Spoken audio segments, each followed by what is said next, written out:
মার্কিন যুক্তরাষ্ট্রের president Donald ট্রাম্পের হাত ধরে আবারও রাজনীতিতে ফিরছে আওয়ামী লীগ। বিগত ৫ই আগস্ট ক্ষমতা হারানোর পর থেকে বিভিন্নভাবে ঘুরে দাঁড়ানোর চেষ্টা করছিল বাংলাদেশের প্রাচীনতম এই রাজনৈতিক দল বাংলাদেশ আওয়ামী লীগ।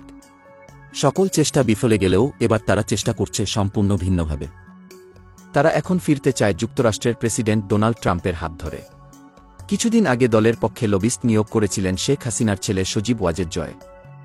তারা ডোনাল্ড ট্রাম্পের সাথে সাক্ষাৎ করে বাংলাদেশের বর্তমান রাজনৈতিক পরিস্থিতি সহ দেশের সার্বিক পরিস্থিতি বর্ণনা করেন। এছাড়াও তারা সংখ্যালঘু ইস্যুও তুলে ধরেন।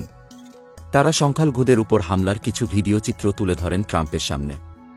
ডোনাল্ড ট্রাম্প বলেন, সংখ্যালঘুদের উপর হামলা, মামলা ও নির্যাতনের বিষয়ে আলোচনা করেছেন ভারতের প্রধানমন্ত্রী নরেন্দ্র মোদী।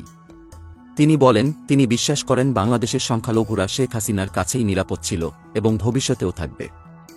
তারা তখন ট্রাম্পের শিডিউল চেয়ে বলেন, হাসিনা পুত্র সজীব ওয়াজেদ জয় আপনার সাথে বৈঠক করতে চান এবং দেশের পরিস্থিতি বিস্তারিত আপনার কাছে তুলে ধরতে চান।